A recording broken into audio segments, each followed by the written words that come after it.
What lies beneath the pyramids of Giza? Not inside them, beneath them. 30 meters below the Great Pyramid sits a chamber that was never finished. Or was it? Beneath the causeway of Khafra hides a shaft that descends through water to an underground island. Near the Sphinx, anomalies have been detected that no one can explain, and in 2025 researchers claim to have found a hidden city more than 2,000 feet below the surface. Some of these claims are proven, some are controversial, some may be nonsense. But one thing is certain: the Giza Plateau is not solid ground. It is riddled with tunnels, chambers, and secrets that have waited millennia to be revealed. Today, we descend into the darkness. Today, we discover what lies beneath. Chapter 1: The Secrets Buried in Sand.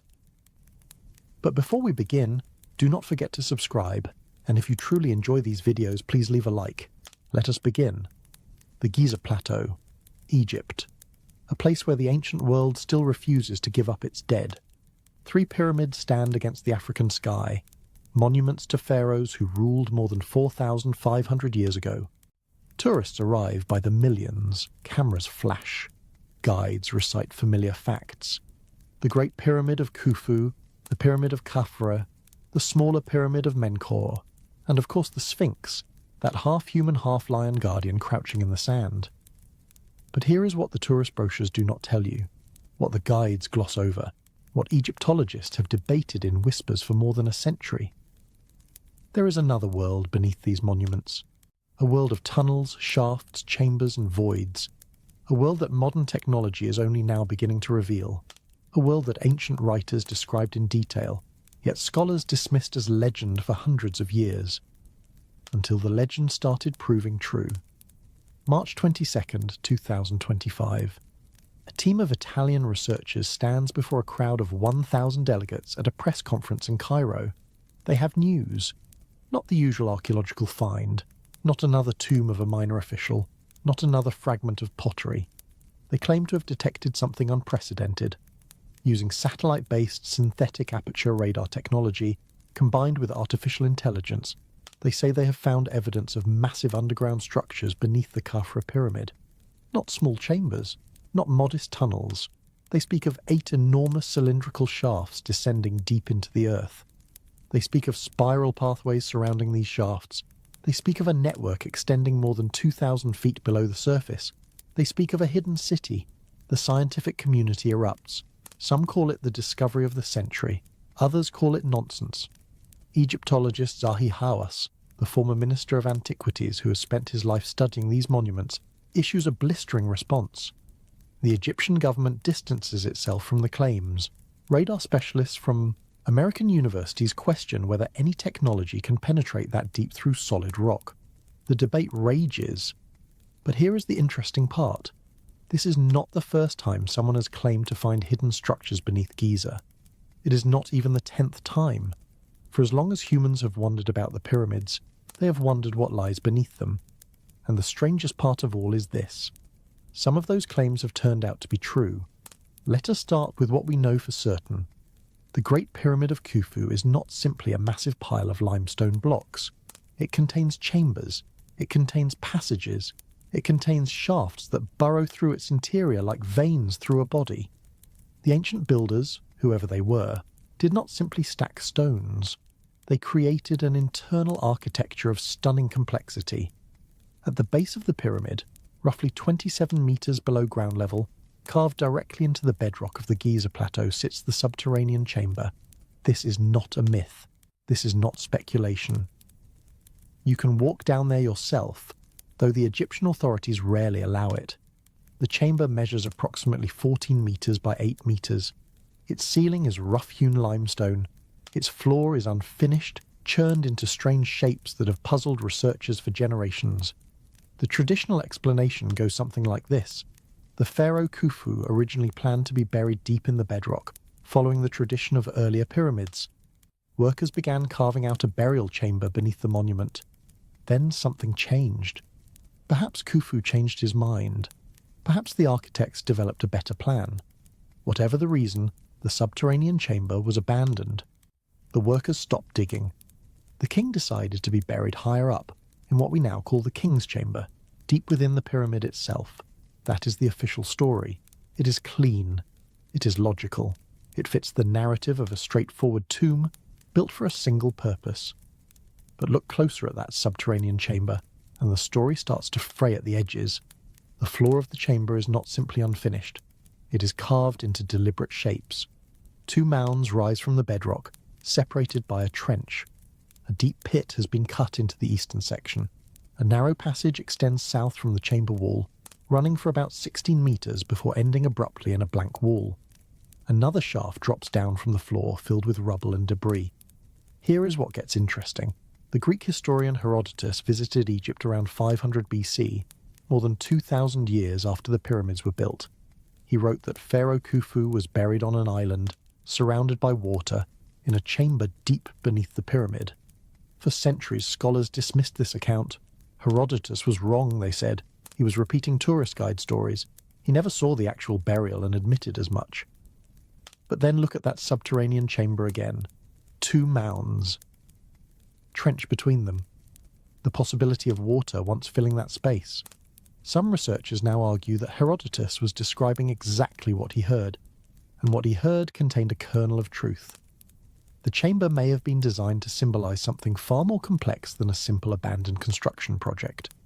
It may have represented the Nile itself, the source of all Egyptian life, rendered in stone beneath the monument to eternal death. And that narrow passage extending south from the chamber wall, the one that ends in nothing? No one knows why it was cut.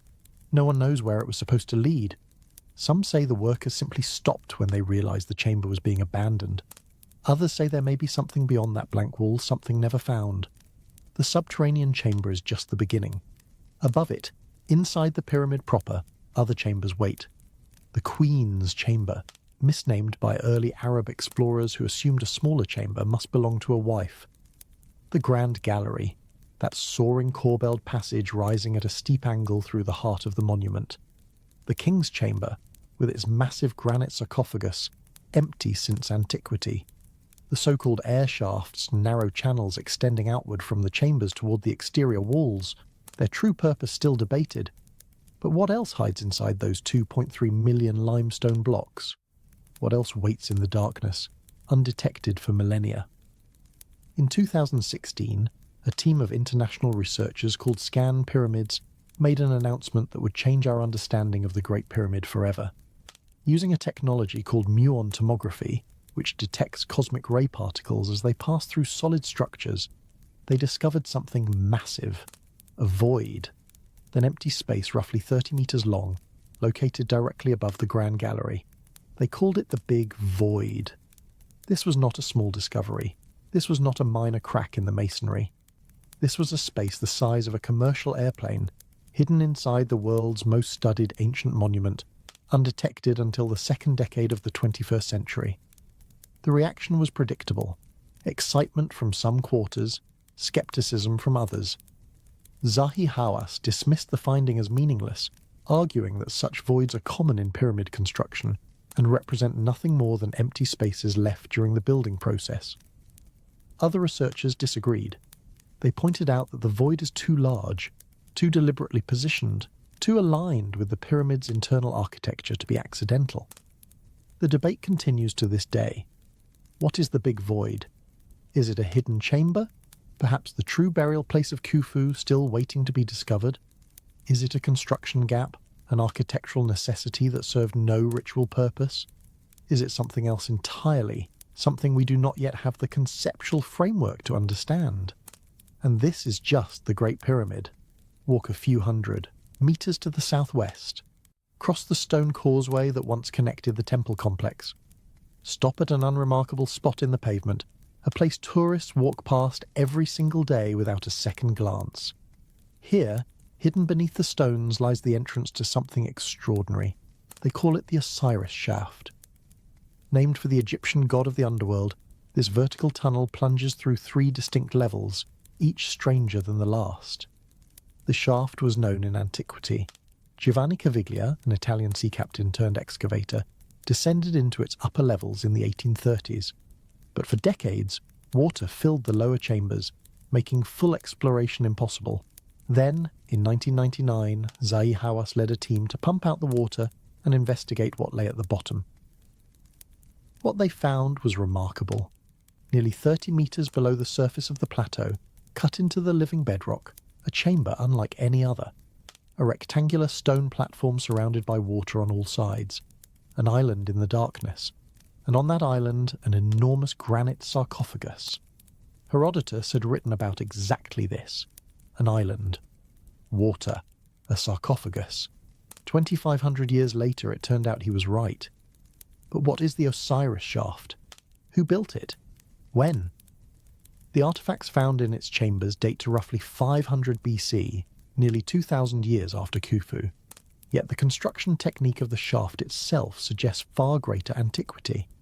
The precision of the cuts, the depth of the excavation, the sheer ambition of carving such a structure through solid rock using bronze tools, all of this points backward in time. Was the shaft built during the Old Kingdom, when the pyramids themselves rose?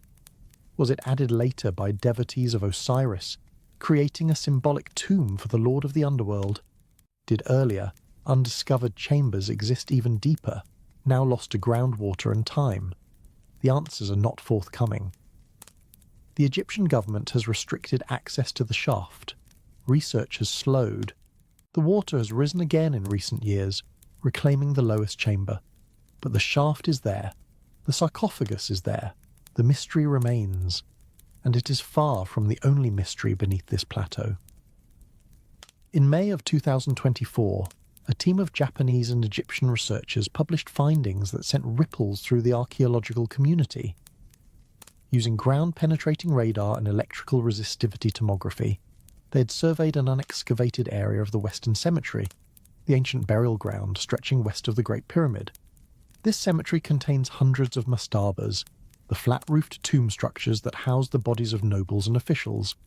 Most were excavated in the 20th century, but one area, seemingly empty on the surface, had been left unexplored. The scans revealed something unexpected: an L-shaped structure, approximately 10 metres by 15 metres, buried about 2 metres below the surface. Beneath that structure, a deeper anomaly, something highly resistive, possibly empty, extending down to a depth of 5 to 10 metres. The shallow structure appeared to have been deliberately filled with sand after construction, as if someone wanted to hide its entrance. What is it? The researchers do not know. They have called for excavation. They have suggested it may be an entrance to something larger, something that connected to the deeper anomaly below. The Egyptian authorities have not yet approved a dig, and so we return to the fundamental question that has haunted the Giza Plateau for 5,000 years. What lies beneath? The answer, it seems, depends on whom you ask. Mainstream Egyptologists maintain that the pyramids were tombs and nothing more, that any chambers or passages serve funerary or construction purposes, that the mysteries have been largely solved, the questions answered, the debates settled. But then you have the anomalies, the big void that defies easy explanation, the Osiris shaft with its island sarcophagus, the unfinished subterranean chamber with its strange floor and dead-end passage, the L-shaped structure filled with sand. The March 2025 claims of a hidden city, dismissed by some but not definitively refuted. And beyond the physical evidence, you have the ancient accounts.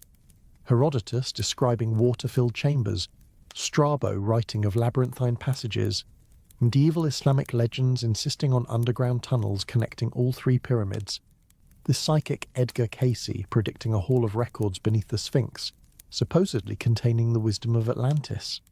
Some of these sources are reliable, some are not. Separating fact from legend, genuine discovery from sensationalist claim, has become increasingly difficult in an age when viral headlines spread faster than peer-reviewed research. What we can say with certainty is this: the Giza Plateau is not solid stone. It is riddled with natural fissures, ancient quarries, and man-made excavations. The water table sits only 20 to 30 metres below the surface, feeding into underground aquifers that have never been fully mapped. The builders of the pyramids were capable of engineering feats that still defy complete explanation. And despite more than 2 centuries of systematic archaeology, new discoveries continue to emerge. The pyramids keep their secrets well. but perhaps not forever. In the chapters that follow, we will descend into the darkness beneath Giza. We will explore the chambers that have been found and the chambers that remain hidden. We will examine the ancient texts and the modern technologies. We will separate what is known from what is claimed, what is possible from what is fantasy. The journey begins here, at the surface, where the sun beats down on limestone and tourists snap photographs. But the real story lies below, deep in the bedrock, where water drips in the silence, where passages end in blank walls, where sarcophagi wait empty in chambers built by unknown hands for purposes we can only guess. What lies beneath the pyramids? Let us find out. Chapter 2. The Subterranean Chamber. Nobody finished. Deep beneath the Great Pyramid of Khufu, carved into the bedrock of the Giza Plateau, lies a room that has puzzled researchers for nearly 200 years. To reach it, you must descend through a narrow passage that slopes downward at an angle of roughly 26 degrees. The walls press close. The air grows thick. Electric lights, installed in modern times, cast harsh shadows on the limestone.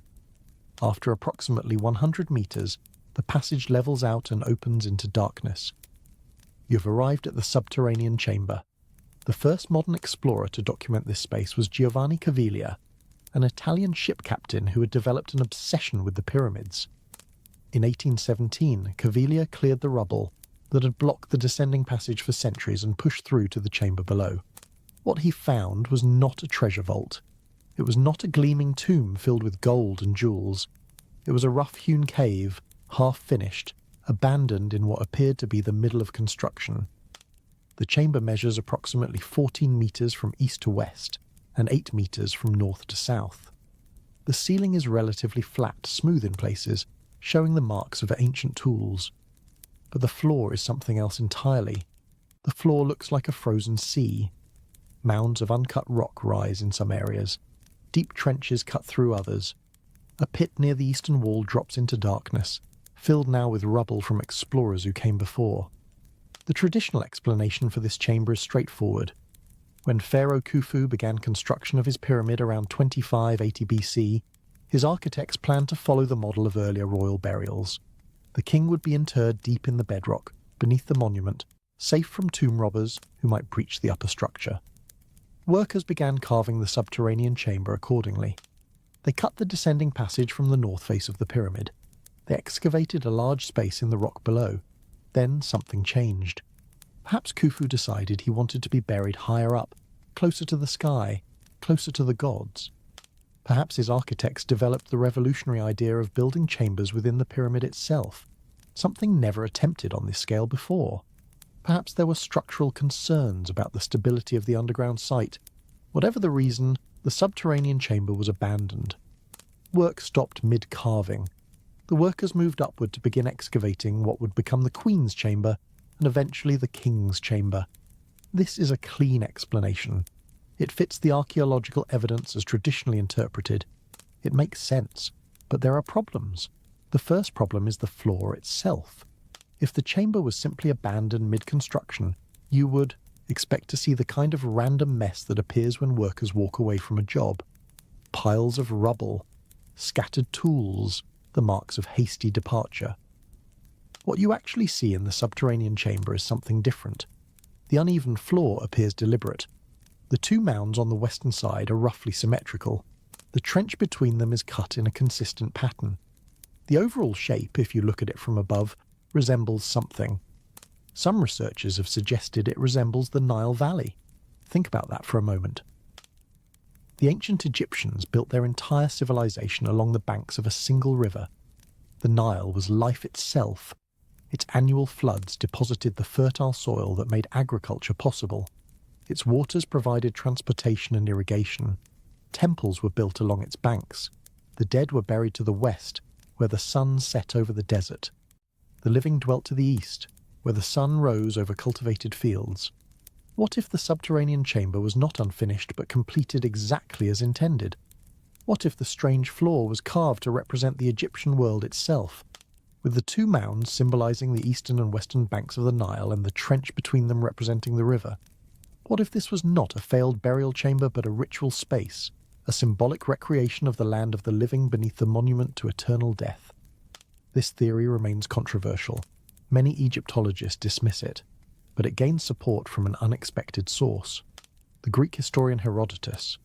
Herodotus visited Egypt around 450 BC, roughly 2,000 years after the Great Pyramid was built. He was shown the monuments by local guides, men whose ancestors had been telling stories about these structures for generations. Herodotus recorded what he was told, and what he was told is remarkable. According to Herodotus, Pharaoh Khufu was not buried in a chamber inside the pyramid.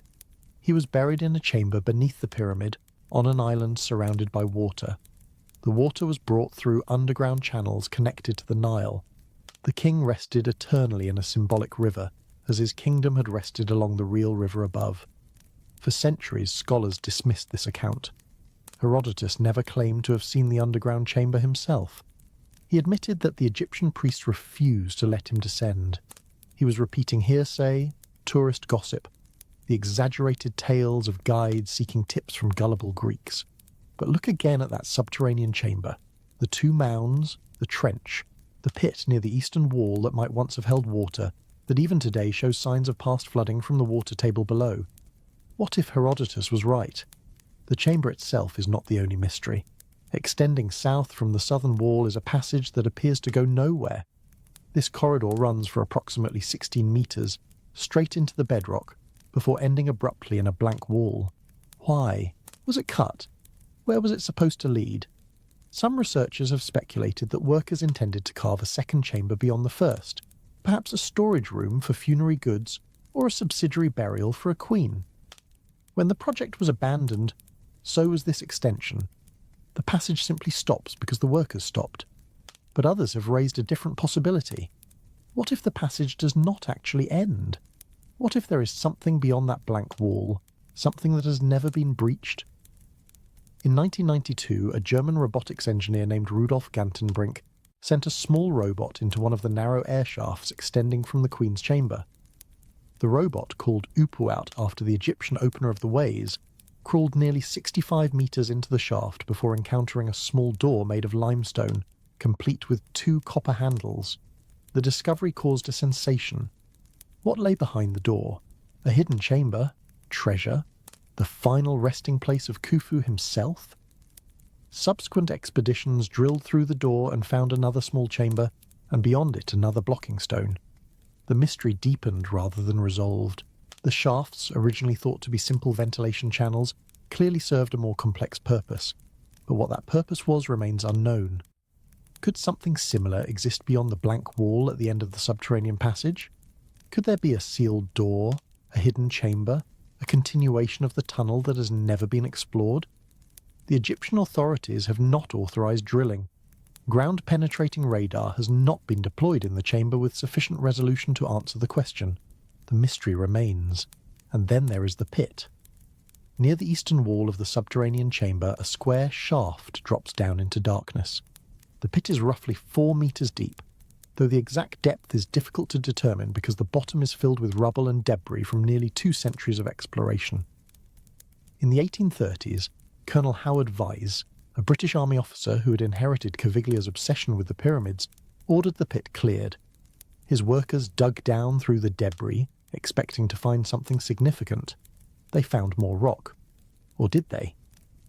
Some accounts from the period suggest that the pit was not fully excavated. The workers encountered groundwater and gave up. The fill at the bottom may conceal further depth, a passage extending into the earth, perhaps connecting to the aquifer that runs beneath the plateau. This is where speculation becomes dangerous. Once you admit the possibility that unexplored spaces exist beneath the subterranean chamber, the imagination runs wild. Underground rivers, lost labyrinths, chambers filled with treasure or knowledge. The myths multiply faster than the archaeology can keep up. But here is what we know for certain. The subterranean chamber exists. It is real. You can visit it, if you can obtain permission, from the Egyptian government, which is rarely granted. The floor is carved into strange shapes that have never been satisfactorily explained. A passage extends south and ends in a blank wall. A pit drops down and ends in rubble. No complete excavation has been conducted. no definitive answers have been provided. Mainstream Egyptology maintains that this chamber was simply abandoned during construction, that the floor is unfinished because the workers stopped carving, that the passage ends because the workers stopped digging, that the pit leads nowhere because there is nowhere to lead. This may be true. It is certainly the most parsimonious explanation. Occam's razor suggests we should not multiply mysteries without necessity, but there are two factors that complicate this neat conclusion. The first is the existence of the Osiris shaft, which we will explore in detail in the next chapter. This vertical tunnel, located not far from the Great Pyramid, descends through 3 levels to a chamber containing an island surrounded by water and a massive sarcophagus. This discovery, fully excavated only in 1999, proved that Herodotus was describing real structures when he spoke of underground chambers and water-filled burials. If he was right about that, what else might he have been right about? The second factor is the ongoing technological revolution in archaeological imaging. Ground-penetrating radar, electrical resistivity tomography, muon tomography, satellite-based synthetic aperture radar. These technologies are allowing researchers to see through stone in ways that would have seemed magical even 50 years ago. The big void discovered inside the Great Pyramid in 2016 was invisible until muon detectors revealed its presence. What other voids, passages and chambers might exist, waiting for the right technology to detect them? The subterranean chamber beneath the Great Pyramid has been known since 1817. In all that time, no complete archaeological investigation has answered the basic questions about its purpose. The floor remains unexplained. The passage remains unexcavated beyond its visible end. The pit remains partially filled with debris. And beneath it all, the water table rises and falls with the seasons, just as the Nile rose and fell above it when the pyramids were young. What secrets does that water conceal? What lies at the end of the passage that appears to go nowhere? What would we find if we dug deeper into the pit, past the rubble, past the groundwater, into the bedrock that has sat undisturbed since the reign of Khufu himself? These questions remain open.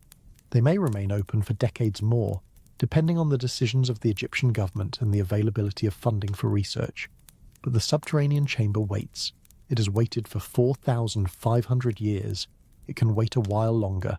The darkness down there is patient, and in that darkness, carved into shapes that no one fully understands, the floor of the chamber holds its secrets. Perhaps it represents the Nile, the river of a life beneath the house of the dead. Perhaps it represents something else entirely, some ritual or symbolic meaning lost to time. Perhaps it is simply unfinished, abandoned when the pharaoh changed his mind. We do not know, but we keep asking. And somewhere beneath the greatest monument of the ancient world, in a chamber cut from living rock by workers whose names we will never know, the answers wait. If only we knew how to read them. Chapter 3. The Osiris Shaft and the Water Beneath the Plateau. Walk south from the Great Pyramid of Khufu. Cross the ancient causeway that once connected the pharaoh's mortuary temple to the valley below. Stop at an unremarkable spot in the limestone pavement, a place where tourists pass by the thousands without ever knowing what lies beneath their feet. Here, hidden by a simple metal grate, begins one of the strangest journeys in Egyptian archaeology. They call it the Osiris Shaft, named for the god of the underworld, the lord of the dead, the ruler of the afterlife. And what you find at the bottom of this shaft reads like something from an ancient myth. Because at the bottom of this shaft, nearly 30 meters below the surface of the plateau, lies an island. The shaft was known in antiquity. Medieval Arab writers mentioned underground passages at Giza. European explorers in the 18th and 19th centuries documented its upper levels. Giovanni Caviglia, the same Italian captain who explored the subterranean chamber beneath the Great Pyramid, descended into the first level of the Osiris Shaft in the 1830s. Colonel Howard Vyse, continuing Caviglia's work, noted the shaft on his maps and assigned it a number. But none of these early explorers could reach the bottom. The reason was water. The Giza Plateau sits atop a limestone formation riddled with natural fissures and ancient quarries. Beneath this stone, an aquifer holds water that has accumulated over millennia. The water table fluctuates with the seasons and the flow of the Nile. In some years it rises high enough to flood the lower chambers of underground structures. In other years it recedes, leaving damp stone and crystalline deposits. When early explorers attempted to descend the Osiris shaft, they encountered this water. The lowest chamber was flooded. Pumps of the era proved inadequate. The Egyptian archaeologist Salim Hassan, working at Giza in the 1930s, tried for 4 years to pump out the shaft. He failed. The water simply kept returning, fed by the aquifer below. The mystery deepened. What was down there?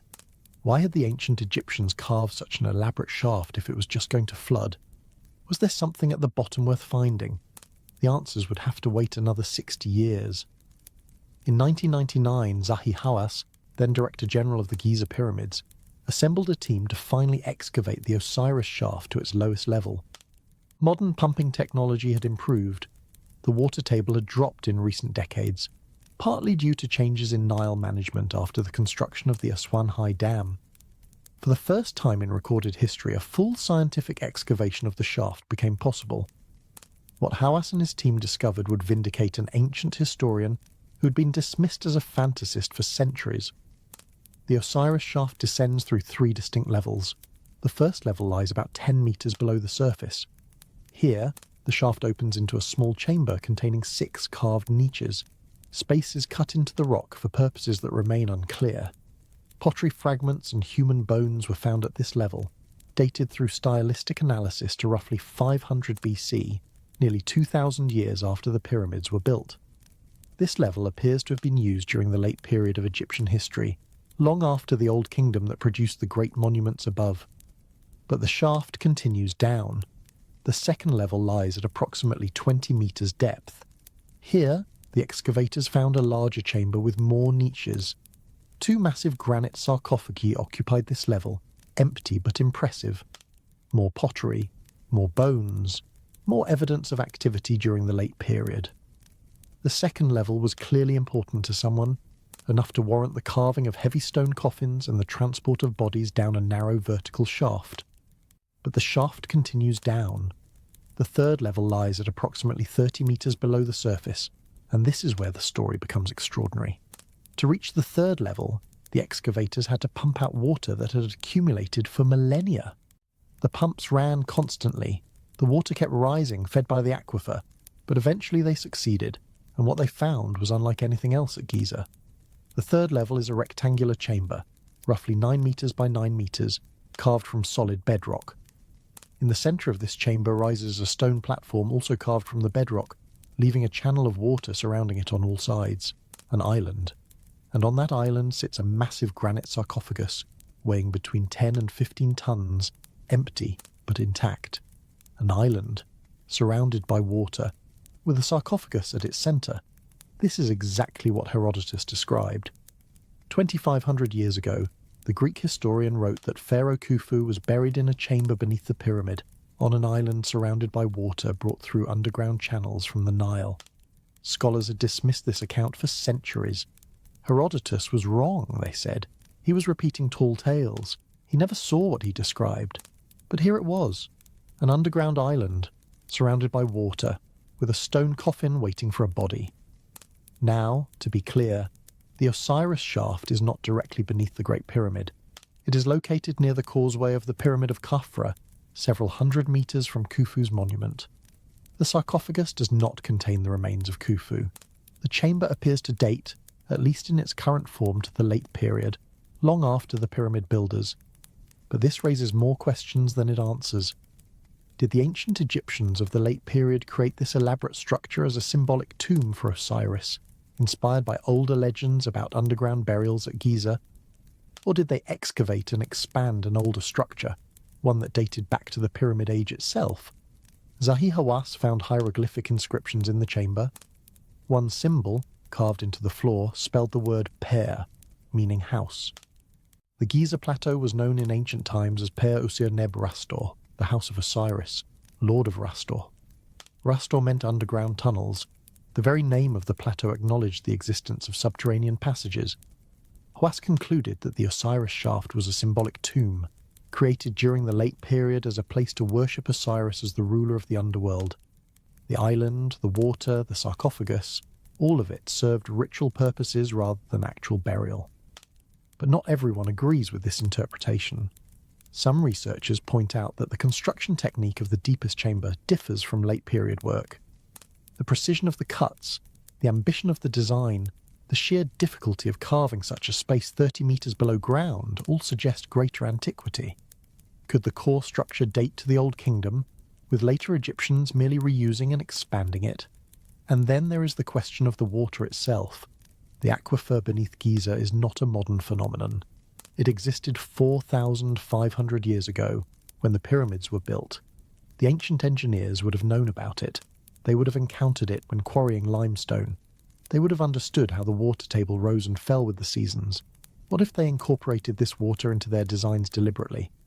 What if the Osiris shaft was meant to flood? In Egyptian mythology, Osiris was murdered by his brother Set, his body dismembered and scattered across Egypt. His wife Isis gathered the pieces and reassembled them, allowing Osiris to become the ruler of the underworld. The Nile was associated with this myth.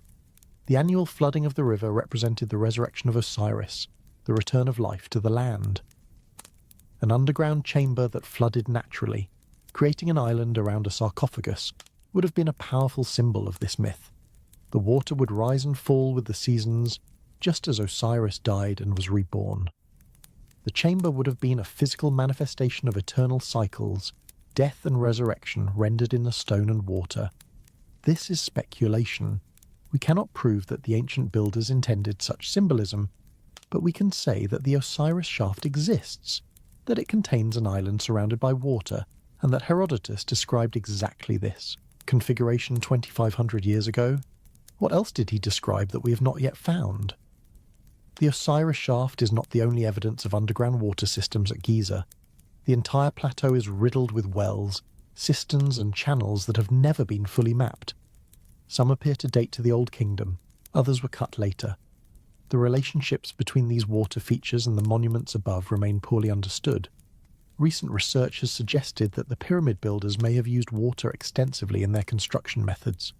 Channels feeding from the Nile could have transported stone blocks on barges right to the base of the pyramids. Hydraulic systems might have lifted heavy stones using the power of water. The entire site may have been designed as an integrated system of canals, channels and reservoirs, most of which have long since dried up or been buried by sand. If this is true, then the underground world of Giza is far more complex than we have imagined.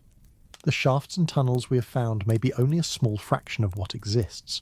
Beneath the sand, beneath the limestone, beneath the monuments themselves, a network of waterways might extend across the entire plateau. But we do not know for certain. The Osiris shaft remains one of the few underground structures at Giza that has been fully excavated to its lowest level. Access to it is restricted. The water has risen again in recent years, partially reflooding the third level. Further research has been limited, and the questions multiply. The tunnel that Hawass found extending from the west wall of the second level, a narrow passage cut by the ancient Egyptians, runs for about 6 meters before dead-ending in solid rock. Or does it?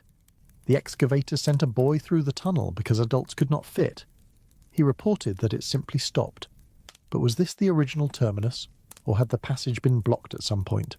Similar tunnels extend from other chambers. Similar dead ends frustrate exploration. The pattern repeats throughout the underground world of Giza. Passages that appear to lead somewhere, passages that stop abruptly, walls that may be natural rock or may be deliberate seals. What lies beyond these blocked passages? We do not know. But we know that Herodotus was right about the island. We know that underground chambers exist at depths that early explorers could not reach. We know that water plays a role in these structures that we do not fully understand. And we know that the Osiris shaft, for all its strangeness, may not be unique. In 2008, a Belgian-Egyptian research team used ground-penetrating radar to survey the area around the Pyramid of Hawara, south of Giza. Hawara was built by Pharaoh Amenemhat III of the 12th dynasty, roughly 400 years after the Great Pyramid. Near this pyramid, ancient writers described a labyrinth, a massive complex of chambers and passages that supposedly exceeded even the pyramids in grandeur. The radar detected something. Beneath the sand, the researchers found evidence of a large underground structure consistent with the ancient descriptions. The so-called lost labyrinth of Egypt might actually exist. but excavation has not been permitted. The water table in that area is high, the site is difficult to access, the mystery remains. And so it goes at Giza. Underground structures exist, ancient writers describe them, modern technology detects them, but full excavation remains rare, access remains restricted, answers remain elusive. The Osiris shaft proved that the ancients knew things we had forgotten. It proved that Herodotus was more reliable than scholars assumed. It proved that the underground world of Egypt holds secrets that have waited millennia to be revealed. What other secrets wait in the darkness? What other chambers lie beneath the monuments? What other islands float in underground pools surrounded by water that rises and falls with rhythms older than history? The pharaoh Khufu built his pyramid to last forever. He succeeded. But the pyramid above ground is only half the story.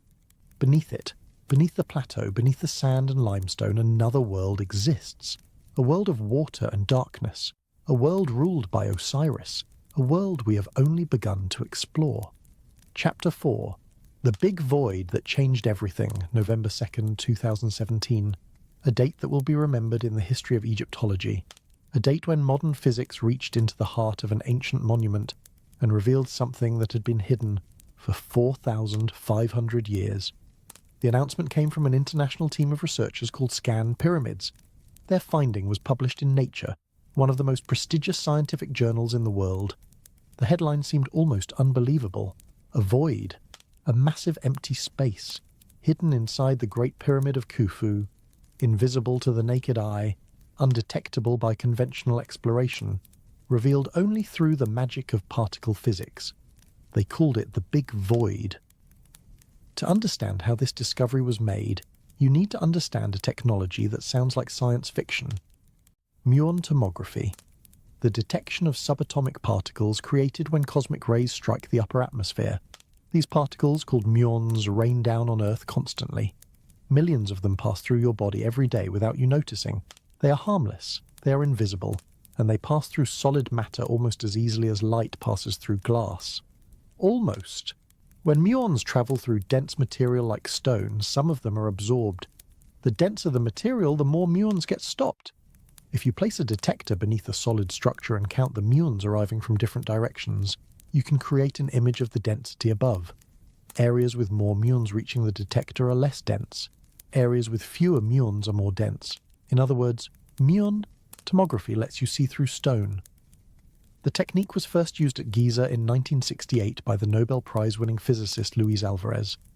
He placed detectors in the chamber beneath the Pyramid of Khafre, hoping to find hidden rooms. He found nothing unexpected. The pyramid appeared to be solid where he looked, but the technology has improved dramatically since then. Modern muon detectors are more sensitive, modern analysis techniques are more sophisticated, and in 2015 the Scan Pyramids project began deploying these improved tools at the Great Pyramid. The project was a collaboration between Cairo University and the French HIP Institute, with support from Japanese institutions including Nagoya University and KEK, the High Energy Accelerator Research Organization. 3 different teams used 3 different muon detection methods: nuclear emulsion films, scintillator hodoscopes, gas detectors. Each team worked independently, each analyzed their data separately, and each team found the same thing. Above the Grand Gallery, that magnificent corbelled passage rising through the heart of the pyramid, there was an anomaly, a region where too many muons were getting through, a region that was less dense than the surrounding stone, a void. The dimensions were staggering, at least 30 meters long, perhaps longer. A cross-section similar to that of the Grand Gallery itself, roughly 8 meters high by 2 meters wide, a space the size of a commercial airplane, hidden inside the most studied monument in the world, undetected until cosmic ray particles revealed its presence. The reaction was immediate and divided. Some researchers hailed the discovery as the most significant finding inside the Great Pyramid since the 19th century. No major internal structure had been found since 1837, when Howard Weiss discovered the relieving chambers above the King's Chamber. The Big Void was something genuinely new, genuinely unexpected, genuinely mysterious. Others were more skeptical. Zahi Hawass, the former Minister of Antiquities, dismissed the finding almost immediately. The pyramids are full of gaps and spaces, he argued. This void is probably just empty space between blocks, left during construction. It proves nothing. It means nothing. The announcement was premature and sensationalized.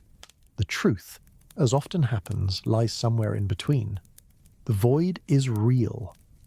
3 independent teams using 3 independent methods all detected it. The statistical significance is overwhelming. There is empty space inside the Great Pyramid in a location where no empty space was previously known to exist. But what is this space? Is it a hidden chamber?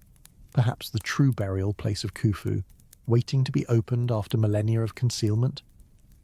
Is it a construction gap, an architectural feature with no ritual significance, simply the result of how the builders stacked their blocks? Is it something else entirely, something we do not have a conceptual framework to understand? The honest answer is that we do not know, and we may not know for a long time. The Scan Pyramids team has been careful to avoid speculation. They call it a void, not a chamber. They acknowledge that its exact shape and orientation remain uncertain. The muon data tells us that less dense material exists in that location. It does not tell us whether that space is a carefully constructed room or a rough gap between stones. It does not tell us whether it contains artifacts or empty air. It does not tell us how to reach it. Some researchers have proposed theories about the void's purpose.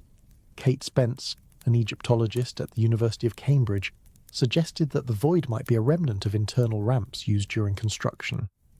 The builders may have created internal passages to move heavy blocks into place, then sealed or abandoned these passages when construction was complete. The void would be a construction feature, interesting for understanding how the pyramid was built, but not a deliberate chamber with ritual significance. Others have pointed out that the void appears to be deliberately positioned. It lies directly above the Grand Gallery, aligned with the pyramid's internal architecture. This positioning seems too precise to be accidental.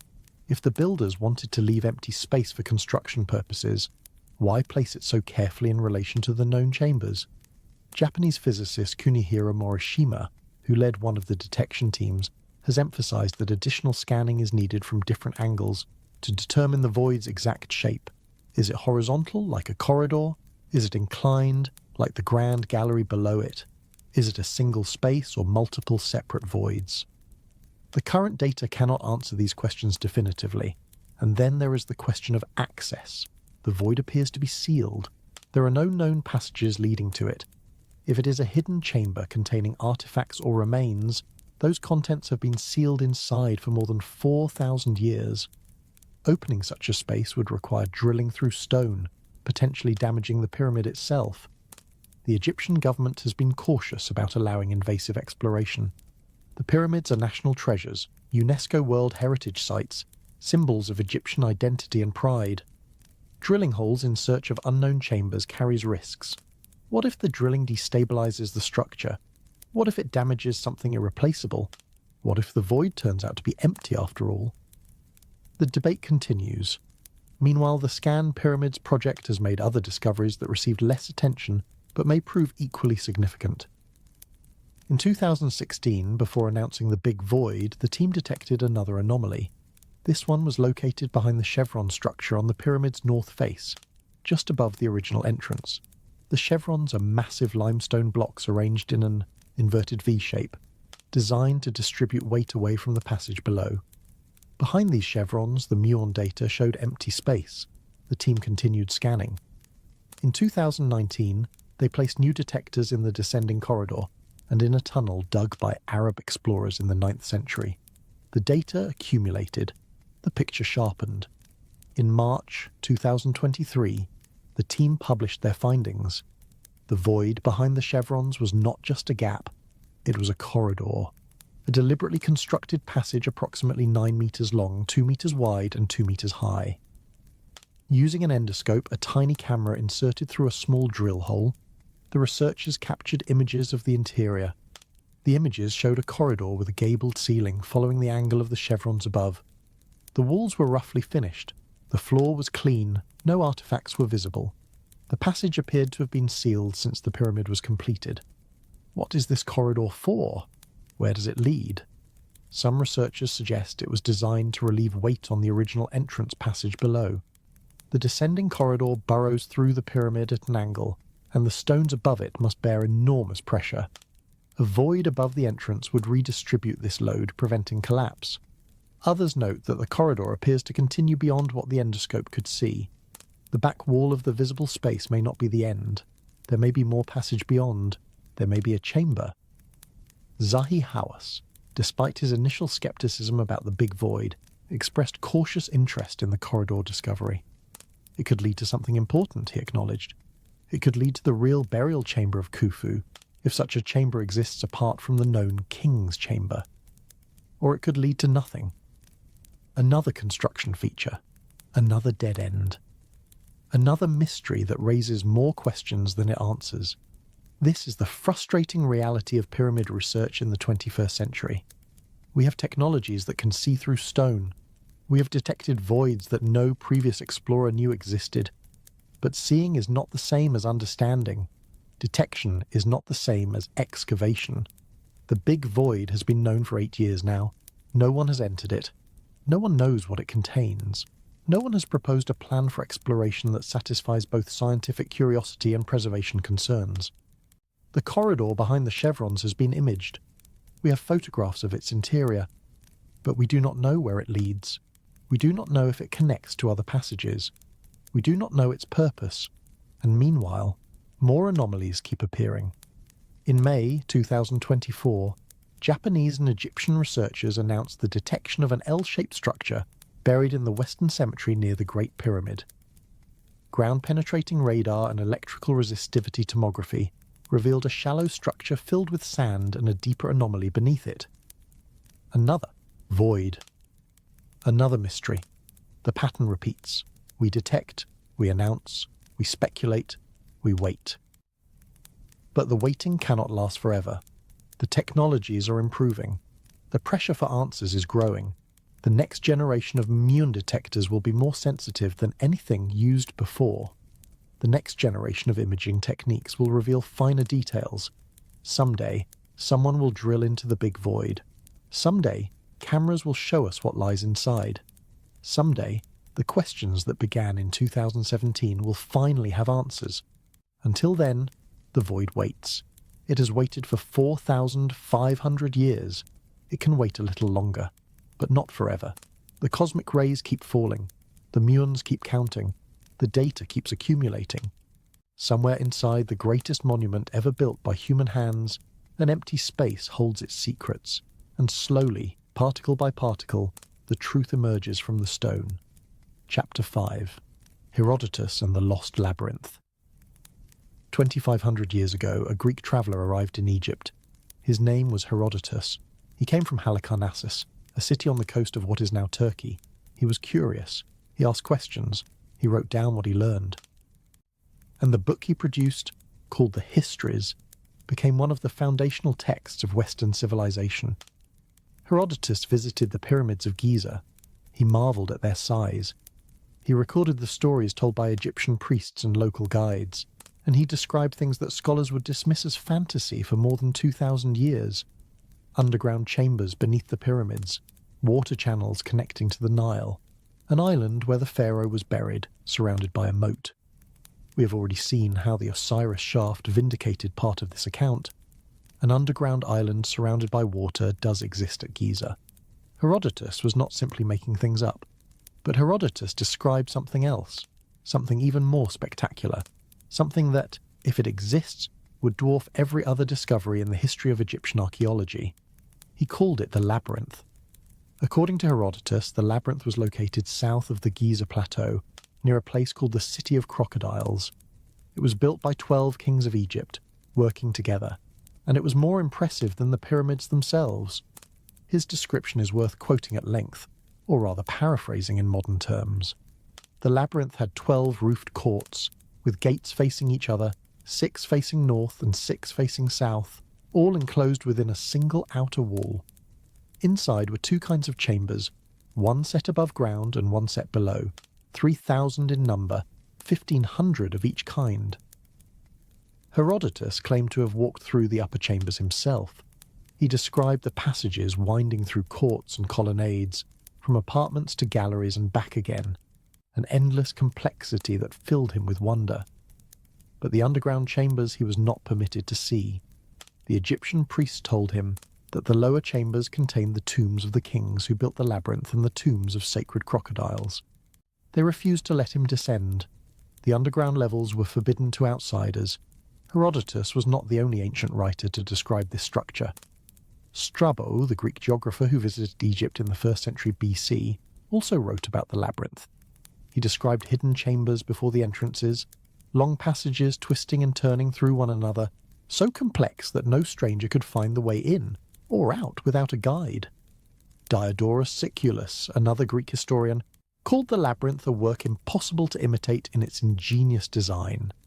Pliny the Elder, the Roman encyclopedist, described it as containing paths through its chambers so winding that they were impossible to negotiate, with fearful noise of thunder and passages that had to be traversed in darkness. These descriptions span 6 centuries, from Herodotus in the 5th century BC to Pliny in the 1st century AD. The writers generally agree on certain points. The labyrinth was located near the entrance to the Fayum oasis. It was associated with a nearby pyramid.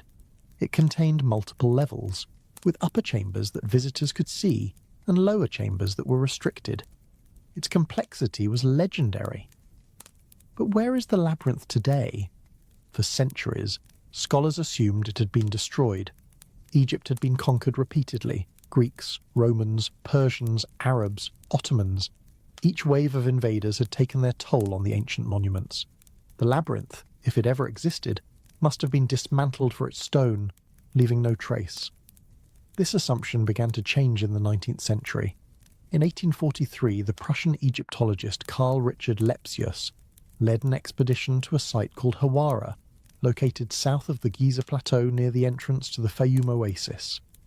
At Hawara stood a pyramid, built by the pharaoh Amenemhat III of the 12th dynasty, roughly 400 years after the Great Pyramid of Giza. South of this pyramid, Lepsius found the remains of brick structures. He proposed that these remains were the ruins of the labyrinth. The identification was controversial. The brick structures did not match the magnificent stone construction described by ancient writers. Some scholars suggested they were merely the remains of a town built atop the labyrinth's foundations. The true structure, if it existed, lay beneath. In 1888, the British Egyptologist Flinders Petrie conducted his own excavation at Hawara. Petrie was methodical, rigorous, one of the founders of modern scientific archaeology. He examined the area south of the pyramid and found evidence of large-scale destruction. The site had been quarried, stripped of its dressed stone, reduced to foundations and rubble. But Petrie also found something else. Beneath the debris, he traced the outlines of a massive structure. His measurements suggested a building covering more than 60,000 square meters. This was not a small temple. This was a complex worthy of the ancient descriptions. Petrie proposed a reconstruction based on his findings and the accounts of Herodotus and Strabo. He suggested that the labyrinth had consisted of numerous columned halls arranged around an inner core surrounded by a colonnade. The upper chambers had been demolished, their stone taken for other buildings, but the lower chambers, cut into the bedrock, might still exist. The lower chambers, the forbidden levels, the tombs of kings and sacred crocodiles. The excavation was incomplete. Petrie ran out of time and resources. The site was difficult to work. The water table was high, flooding the lower levels. Sound familiar? The full extent of the labyrinth was never determined. Its underground chambers were never explored. Fast forward to 2008, a joint Belgian-Egyptian research team arrived at Hawara with modern technology. Ground-penetrating radar, electrical resistivity tomography, the same tools that would later be used at Giza to detect the Big Void and the L-shaped structure in the Western Cemetery. The team surveyed the area south of the Pyramid of Amenemhat III. They were looking for evidence of the labyrinth. They found it. Beneath the sand, the radar detected the outlines of a large underground structure, multiple chambers arranged in a grid pattern, walls extending deep into the bedrock, a complex that matched the ancient descriptions in scale and layout. The lost labyrinth of Egypt appeared to be real. The team published their findings in the Journal of the National Research Institute of Astronomy and Geophysics. They called for excavation. They suggested that one of the great mysteries of the ancient world might finally be solved, But excavation never came. The Egyptian government did not authorize a dig. The site is located in agricultural land. The water table remains high. The logistics are difficult. The political situation in Egypt during the years following 2008 was turbulent. The labyrinth remains buried, and so we are left with questions. Is the structure detected by radar really the labyrinth described by Herodotus? Or is it something else, a later construction built on the same site? Do the underground chambers actually exist? Or did the ancient quarrying destroy them along with the upper levels? What would we find if we dug? Empty rooms, flooded passages, the tombs of kings and sacred crocodiles that Herodotus was forbidden to see? The labyrinth is not at Giza. It is more than 100 kilometers to the south. But its story connects to the broader mystery of underground Egypt. The pattern repeats. Ancient writers describe subterranean chambers. Modern technology detects anomalies. Excavation is delayed or prevented. The questions remain unanswered, and Herodotus keeps being proven right. He wrote about an underground island at Giza. The Osiris shaft confirmed it. He wrote about underground chambers beneath the pyramids. Modern scanning has detected voids and passages. He wrote about a labyrinth with 3,000 rooms, half above ground and half below. Ground-penetrating radar has found evidence of a large underground structure at exactly the location he specified. What else did he write that we have not yet verified? Herodotus described underground channels connecting the Giza monuments to the Nile. Modern research has found evidence of ancient waterways leading to the plateau. Herodotus described the pyramids as part of a larger complex involving water management and underground construction. The hydraulic theory of pyramid building suggests he may have been more accurate than modern scholars assumed. Herodotus has been called the father of history. He has also been called the father of lies. For centuries, scholars cherry-picked his accounts, accepting the parts that fit their theories and dismissing the parts that seem too fantastic. But the fantastic parts keep turning out to be true. Perhaps we should listen more carefully. The lost labyrinth of Hawara waits beneath the sand, detected but unexcavated. Its upper chambers were destroyed long ago, but its lower chambers, if they exist, might preserve whatever was placed there more than 3,800 years ago. The tombs of kings, the tombs of sacred crocodiles, 3,000 rooms full of hieroglyphs and paintings, half above ground, half below. The above ground half is gone. The below ground half has never been found. Or has it? Somewhere beneath the farmland of the Fayum, beneath the water table, beneath millennia of silt and debris, the labyrinth may still exist. The chambers that Herodotus was forbidden to enter may still hold their secrets. All we have to do is dig. But digging requires permission. Permission requires political will. Political will requires money and stability and priorities, and so the labyrinth waits. Like the big void in the Great Pyramid, like the passage behind the chevrons, like the L-shaped structure in the Western Cemetery, like the Osiris shaft, now partially reflooded, its lowest chamber once again submerged. The underground world of ancient Egypt does not give up its secrets easily, but it gives them up eventually.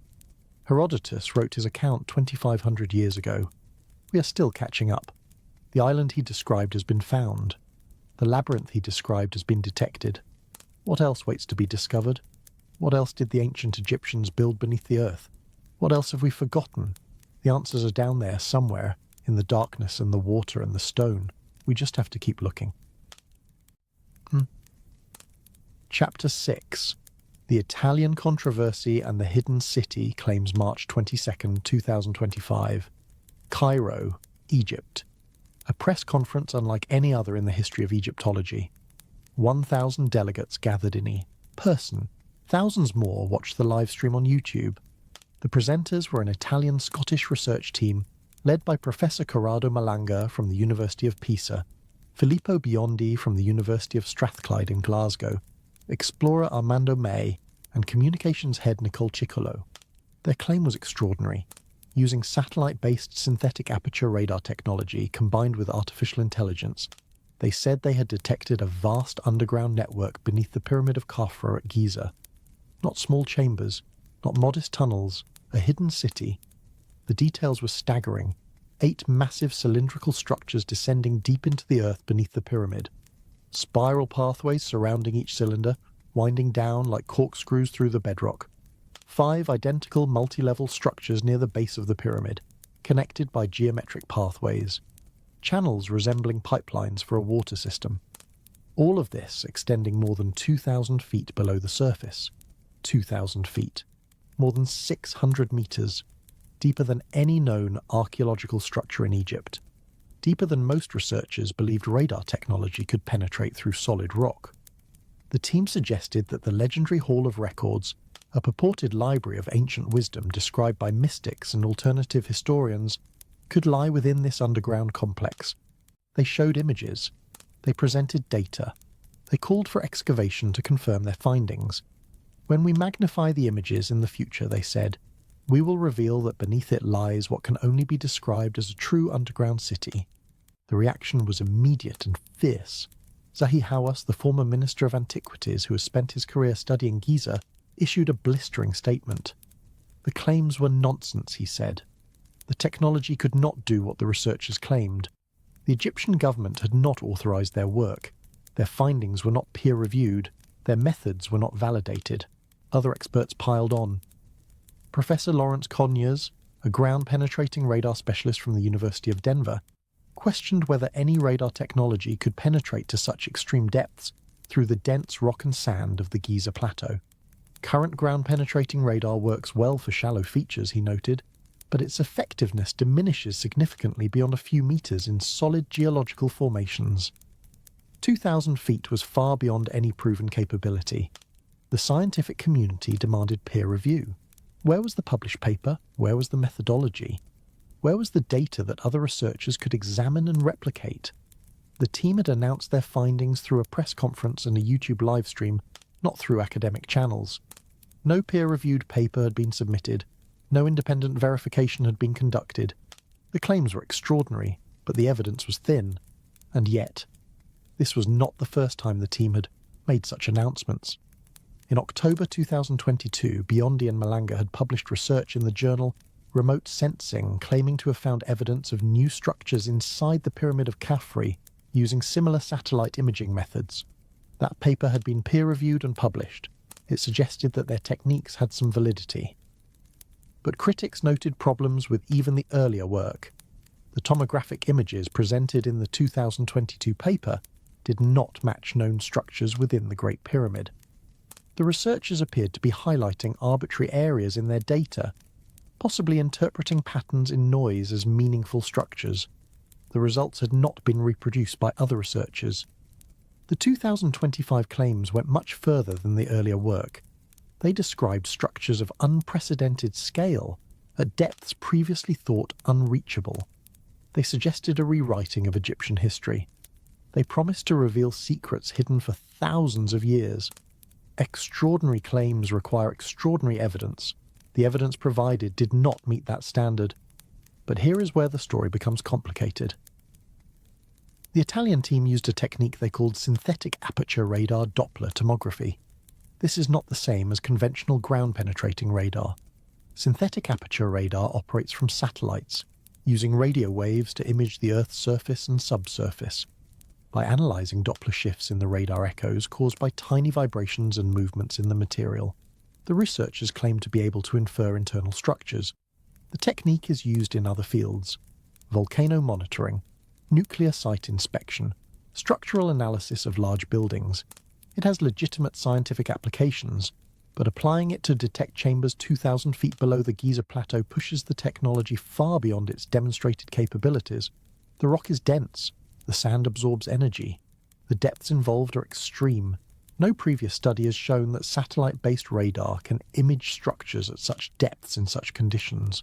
The team said they used data from the Cosmos SkyMed satellite system, and later from Capella space satellites.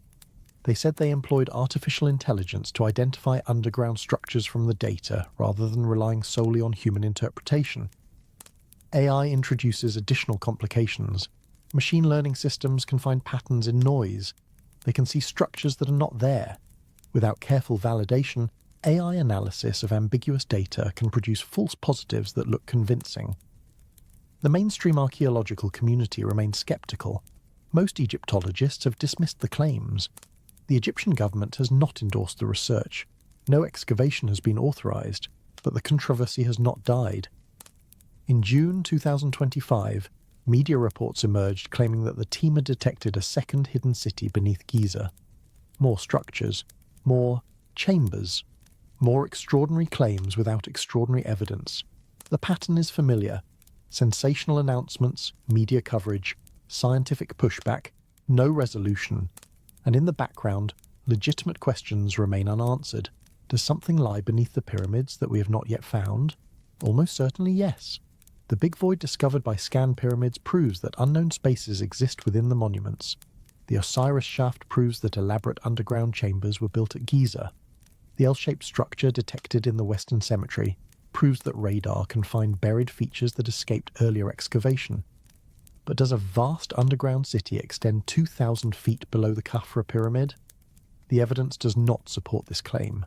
The technology described cannot reliably image structures at such depths. The findings have not been independently verified. The peer review process has not validated the methodology. This is the challenge of underground archaeology in the 21st century. Technology has given us new eyes to see beneath the surface, but those eyes can deceive us. Radar returns are ambiguous. AI can hallucinate patterns. Extraordinary claims can spread on social media faster than careful science can evaluate them. The Italian controversy illustrates both the promise and the peril of modern archaeological imaging. The promise is that we may indeed find things beneath Giza that have waited millennia to be discovered. The technology is improving. The methods are being refined.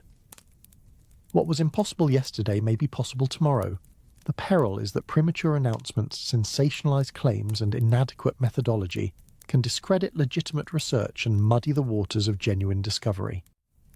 When every few years brings a new claim of hidden chambers and underground cities, each announced with fanfare and each failing to produce concrete evidence, the public becomes cynical. The real discoveries get lost in the noise. The Scan Pyramids project spent years carefully collecting data before announcing the big void. They used multiple independent detection methods.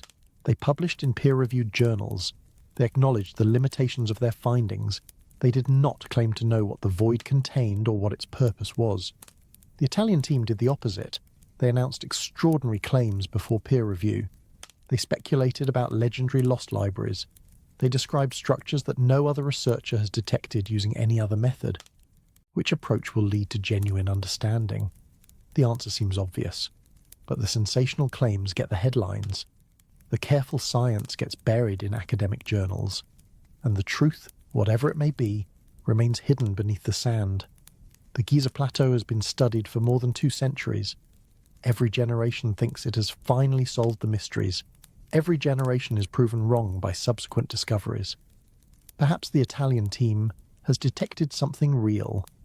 Perhaps their technology works in ways that mainstream science has not yet validated. Perhaps there really is a hidden city beneath the pyramids, waiting to be found. Or perhaps they have interpreted noise as structure, wishful thinking as data, ambition as evidence. Time will tell. But until their claims are independently verified, until other researchers replicate their findings using validated methods, until peer review confirms their methodology, the hidden city remains exactly that, hidden, if it exists at all. The pyramids keep their secrets. They have kept them for 4,500 years.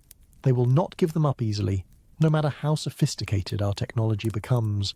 And that, perhaps, is as it should be. The greatest monument of the ancient world deserves mysteries worthy of its grandeur, but it also deserves science worthy of its importance, not press conferences, not YouTube live streams, not sensational claims without evidence. Science, patient, careful, rigorous science. That is how we will learn what truly lies beneath the pyramids, if we have the patience to wait for it. Chapter 7. Wands from Space Revealing Ancient Secrets. 14 billion years ago, the universe was born in an explosion of unimaginable violence. Matter and energy burst forth from a single point, expanding outward in all directions. Stars formed, galaxies coalesced. Heavy elements were forged in stellar cores and scattered across space by supernova explosions.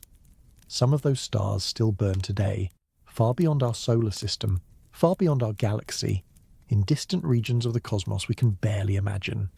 And some of those stars are dying violently, exploding with energies that dwarf anything on Earth. When they explode, they accelerate particles to speeds approaching the speed of light.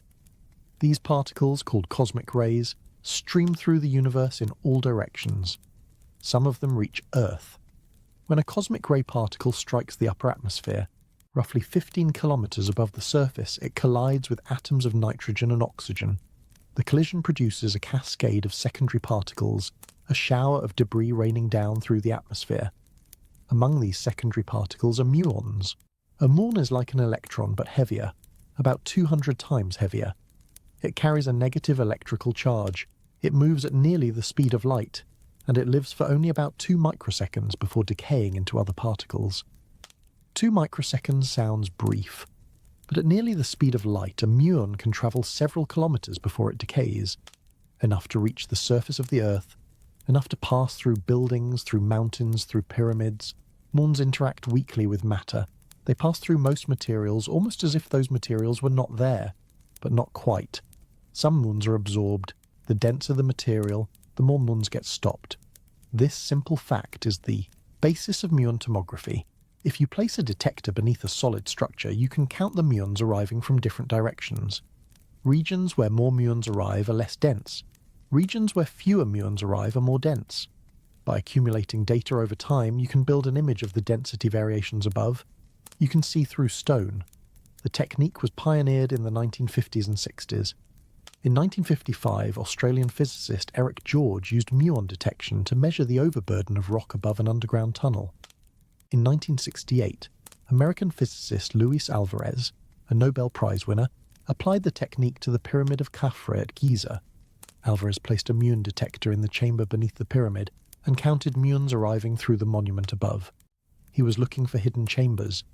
If a secret room existed within the pyramid, fewer muons would be absorbed along the path through that room. The detector would register an excess of muons from that direction. Alvarez found nothing. The pyramid appeared solid where he looked. No hidden chambers, no secret vaults. The muon data matched the known structure. But Alvarez had only looked at part of the pyramid. His detector was positioned in one location, viewing one section of the monument. Other sections remained unexplored, and the technology was primitive by modern standards. Detection efficiency was low, data accumulation was slow, statistical significance was limited. Half a century later, everything changed.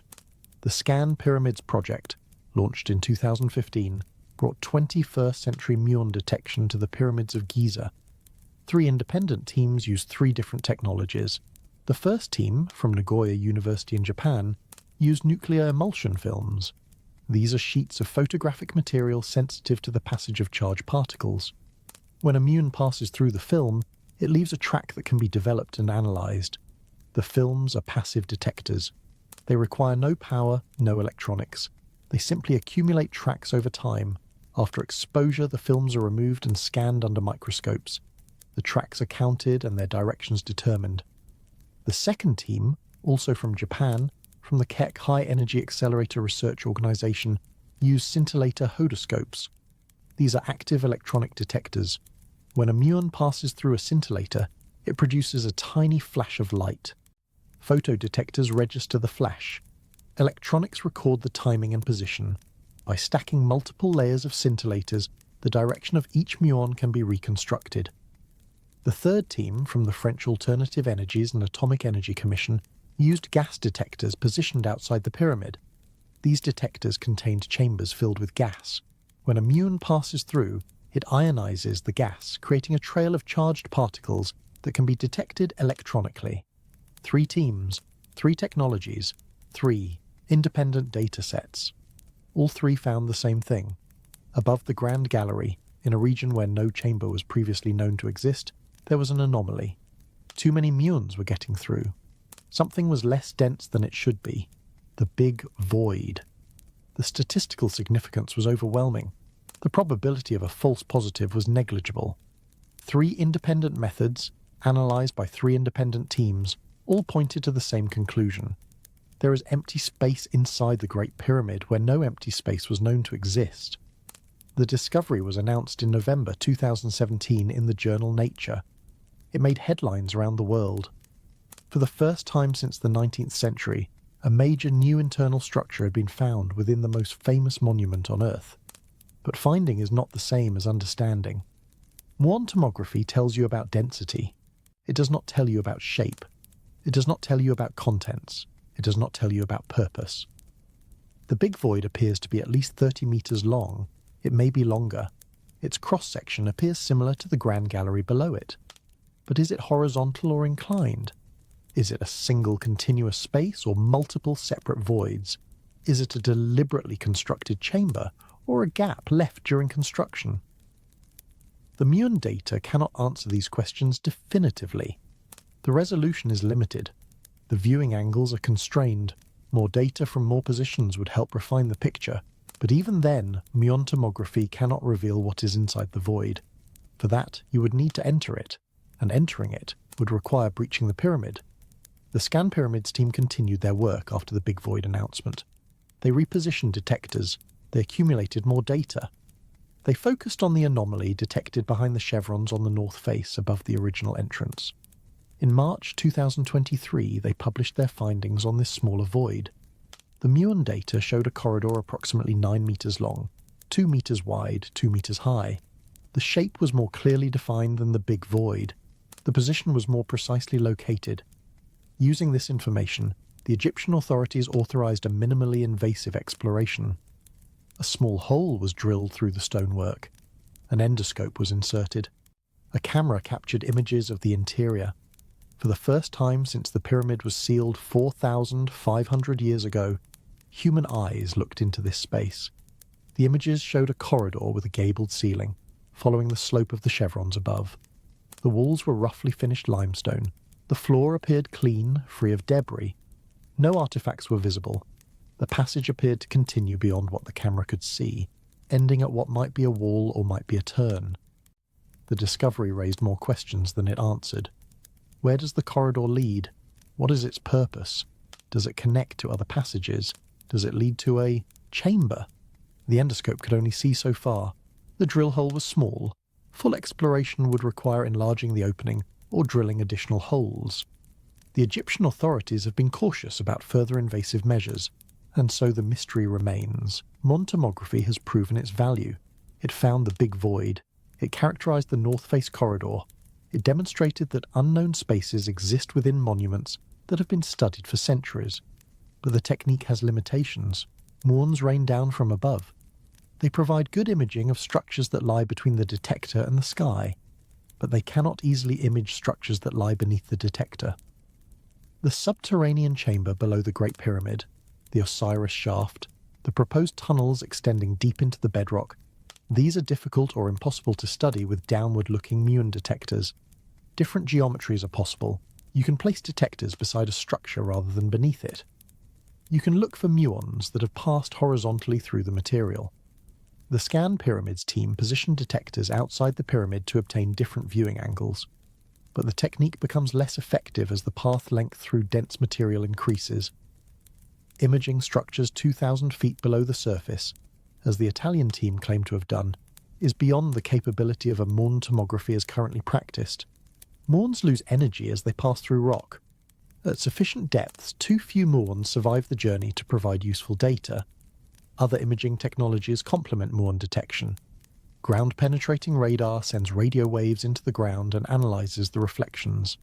It works well for shallow structures but loses effectiveness with depth. Electrical resistivity tomography measures how easily electric current flows through the ground, revealing variations that may indicate buried structures. Infrared thermography detects temperature differences on surfaces, which can indicate voids or passages behind walls. Each technology has strengths and weaknesses. Each provides a partial picture. Combining multiple methods gives the best results.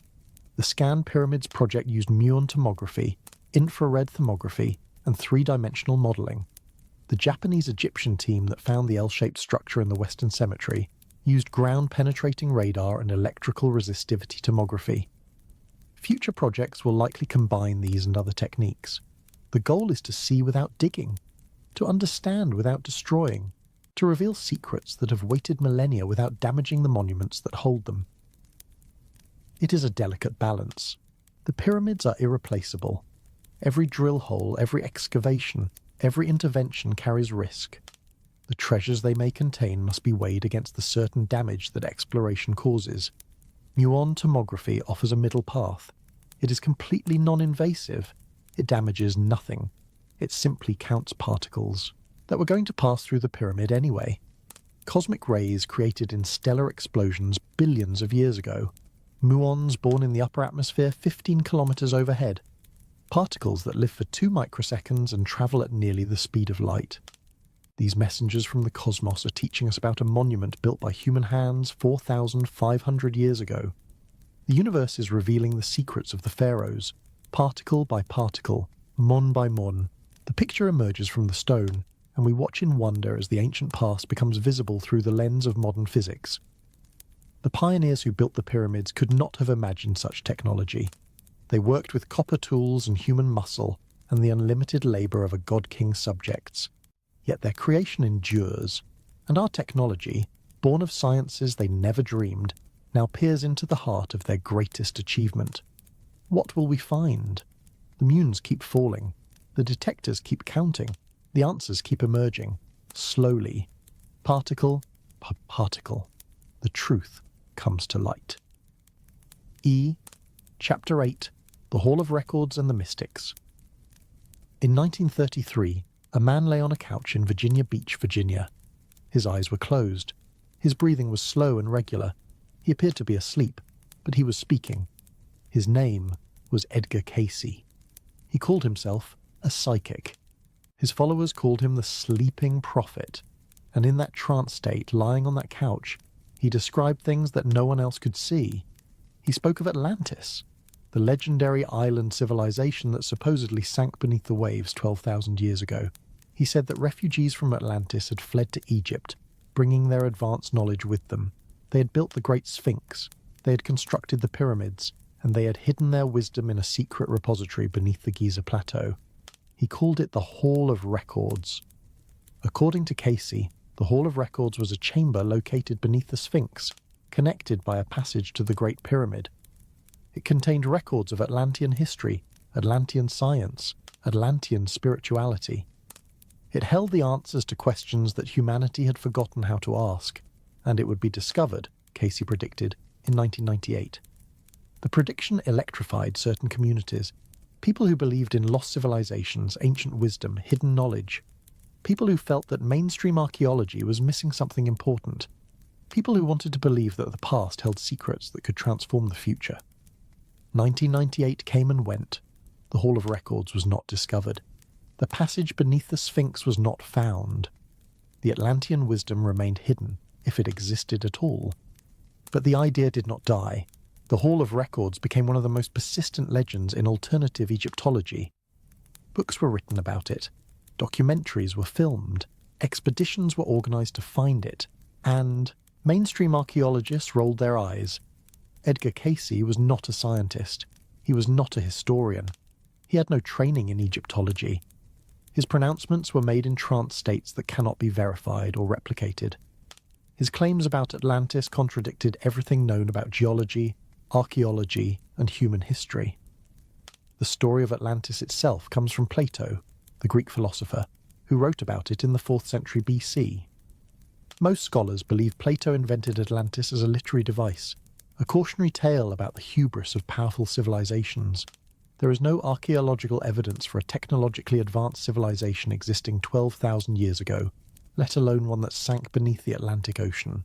And yet, the search for the Hall of Records led to real archaeological work at Giza.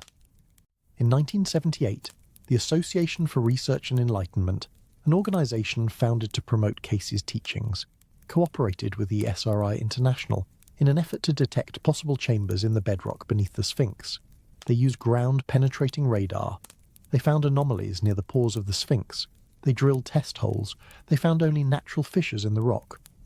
In 1991, geologist Robert Schoch conducted a geological survey of the Sphinx at the invitation of John Anthony West, an independent Egyptologist who believed the monument was much older than conventionally dated. Schoch argued that the erosion patterns on the Sphinx enclosure walls were caused by water, specifically by rainfall that had not occurred in Egypt for thousands of years before the conventional date of the Sphinx. His hypothesis, called the Sphinx water erosion hypothesis, suggested that the Sphinx might be 7,000 years old or more, far predating the pharaohs of the 4th dynasty who supposedly built it. The hypothesis remains controversial. Most Egyptologists reject it. They argue that the erosion can be explained by other mechanisms, including salt weathering and the effects of the high water table. The geological evidence is ambiguous, but the controversy drew attention to the possibility that the Giza monuments might be older and more mysterious than mainstream archaeology acknowledged. In the 1990s, these threads came together. The search for the Hall of Records, the Sphinx water erosion hypothesis, a growing public fascination with ancient mysteries, fueled by best-selling books and television documentaries. Authors like Graham Hancock and Robert Bauval proposed what they called the Orion correlation theory. They noted that the 3 pyramids of Giza, when viewed from above, appeared to match the 3 stars of Orion's belt. They suggested that the entire Giza complex was designed as a mirror of the heavens, aligned with the constellation as it appeared around 10,500 BC. This date, not coincidentally, matched Casey's timeline for the construction of the Sphinx and the Hall of Records by Atlantean refugees.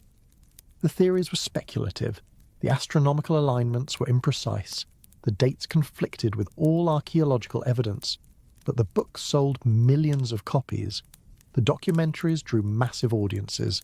The public wanted to believe. And then came the Osiris shaft.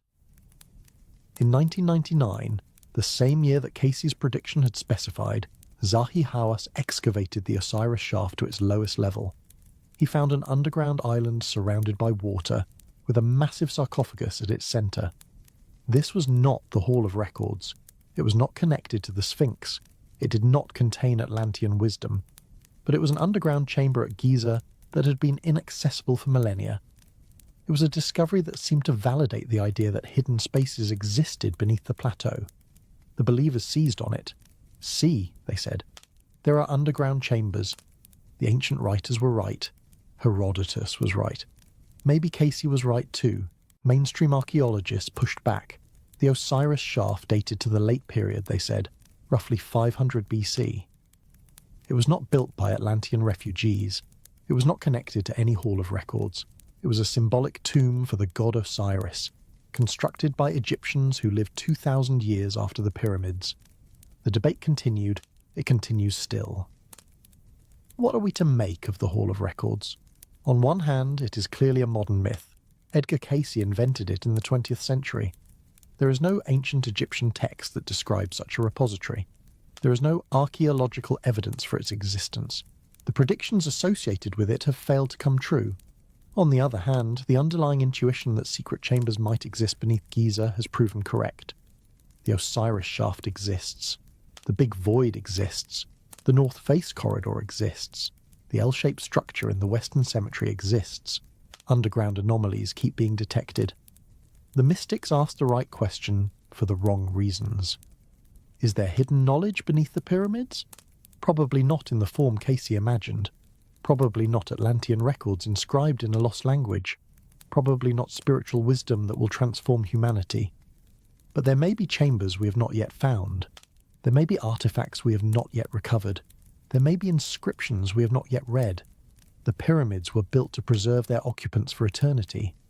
What else might they preserve? The subterranean chamber beneath the Great Pyramid has never been fully excavated.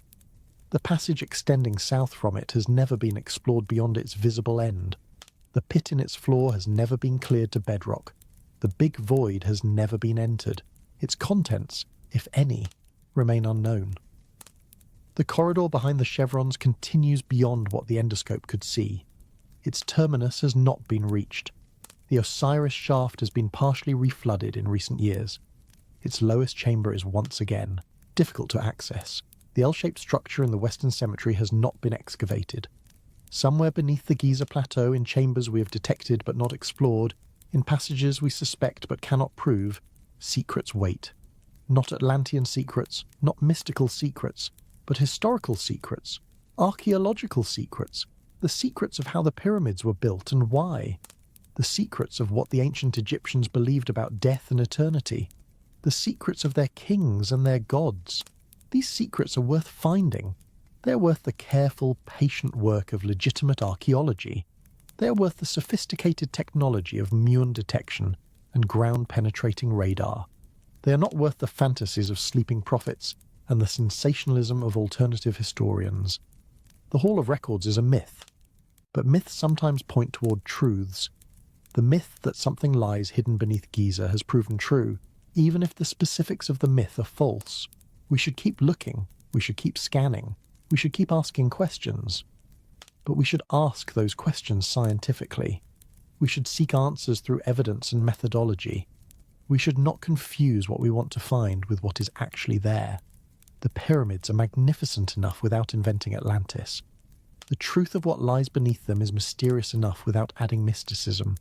The real discoveries, when they come, will be more wondrous than any prophecy, because they will be real, and reality, in all its strangeness and complexity, is more fascinating than any dream. The Hall of Records does not exist, but something does, and someday we will find it. Not because a psychic predicted it, but because science revealed it. That is how knowledge advances. That is how mysteries are solved. Patient work, careful observation, rigorous analysis. The pyramids have waited 4,500 years. They can wait a little longer for the truth. Chapter 9. Tunnels of the Gods or Tunnels of Men. Here is the question that haunts every discussion of what lies beneath the pyramids. Who built these underground structures? The mainstream answer is straightforward. The ancient Egyptians built them. The same civilization that raised the pyramids, carved the Sphinx, and created one of the most remarkable cultures in human history.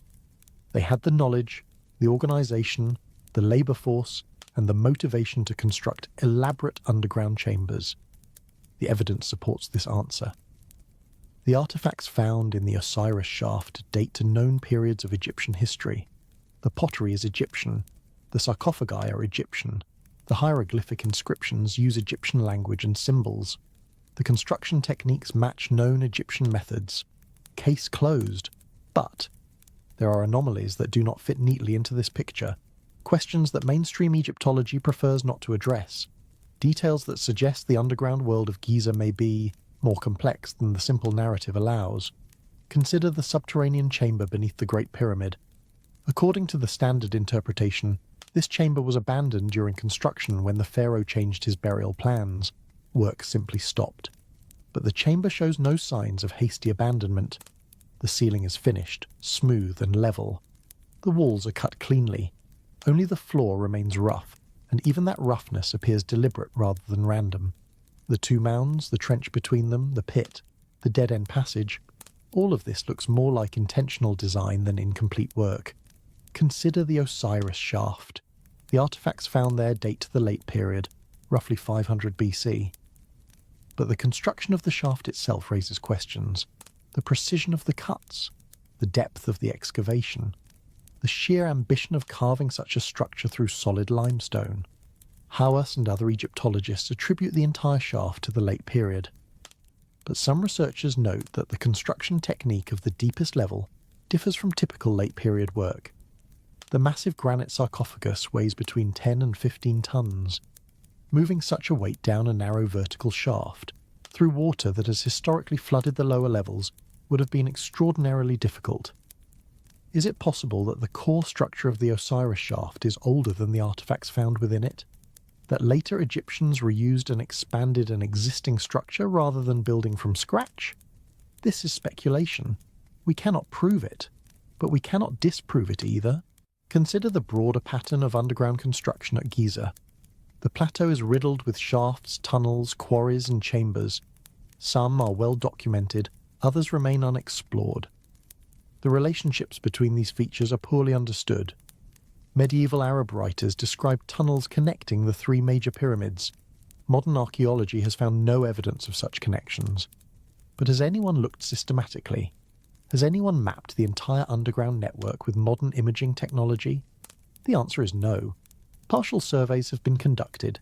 Individual features have been explored, but a comprehensive underground map of the Giza Plateau does not exist. What would such a map reveal? We do not know. And then there is the question of water. The ancient Egyptians understood water. Their entire civilization depended on the Nile. They built irrigation systems, canals, reservoirs. They tracked the annual flood with precision. They organized their calendar around the river. At Giza, the water table lies only 20 to 30 meters below the surface. The aquifer feeds into underground chambers. The Osiris shaft floods naturally when the water rises. The subterranean chamber may have been designed to flood as well. Recent research has suggested that water played a larger role in pyramid construction than previously thought. In 2014, Dutch researchers demonstrated that wetting sand dramatically reduces friction, allowing heavy objects to be dragged more easily. Ancient Egyptian paintings show workers pouring water in front of sledges carrying heavy stones. In 2024, researchers from the University of North Carolina, Wilmington, proposed that an ancient branch of the Nile once flowed much closer to the pyramids than it does today. They detected the traces of this now dry river channel using radar satellite imagery. The channel could have been used to transport massive stone blocks by boat directly to the construction site. And in 2025, French researchers published a hypothesis that a hydraulic lift system might have been used to raise stones within the pyramid. Water power, not just human muscle, could have played a role in construction. If water was so central to the building of the pyramids, might it also have been central to what lies beneath them? The Osiris shaft contains an island surrounded by water. Herodotus described Khufu buried on an island surrounded by water. The mythology of Osiris involves the Nile and the annual flood. Water and the underworld were linked in Egyptian thought. Perhaps the underground chambers at Giza were not just tombs. Perhaps they were ritual spaces, designed to connect the dead with the waters of life. Perhaps the flooding was not a problem to be overcome, but a feature to be embraced. This interpretation remains speculative, but it opens questions that mainstream archaeology tends to close. And then there are the fringe theories. We have discussed the Italian team's claims of a hidden city 2,000 feet below the Khafra pyramid. We have discussed the Hall of Records and the search for Atlantean wisdom. We have discussed the Orion correlation theory and the idea that the pyramids encode astronomical alignments from 10,500 BC. These theories are not supported by evidence. They contradict established science. They appeal to mystery rather than explanation.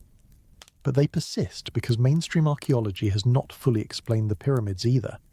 How exactly were the blocks lifted? We have theories, but no definitive proof. Why exactly was the subterranean chamber left unfinished? We have speculation, but no documentation. What exactly is the big void? We have detection, but no understanding.